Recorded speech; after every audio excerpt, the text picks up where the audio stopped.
আসসালামু আলাইকুম রহমতুল্লাহ বারাকাতু। প্রিয় বন্ধুরা, আপনারা সকলে অবগত আছেন যে সামনে ঈদুল আজহা। তো যাদের সমর্থ আছে প্রত্যেকে ঈদুল আজহা গরু কোরবানি দিবেন। কিন্তু কথা হচ্ছে, যিনি আপনাদেরকে বোঝাচ্ছেন, যিনি আপনাদেরকে মাসআলা শিখাচ্ছেন, উনি কোরবানি দিতে চান কেন? কারণ ওনার সমর্থ নাই কোরবানি দেওয়ার মতো। দেখেন ভাই,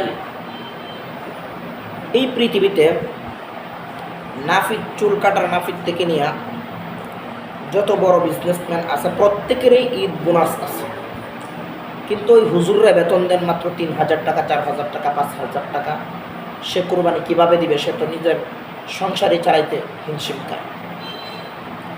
এই জন্য আপনাদেরকে বলতেছি, দোহাই দিচ্ছেন, দোহাই দিচ্ছেন মসজিদ কমিটির লোক, দোহাই দিচ্ছেন মাদ্রাসা কমিটির লোক, আমাদের তো টাকা নেই মসজিদে, সাবধান হয়ে যান, বিপদে পড়বেন কাল কিয়ামতের দিন।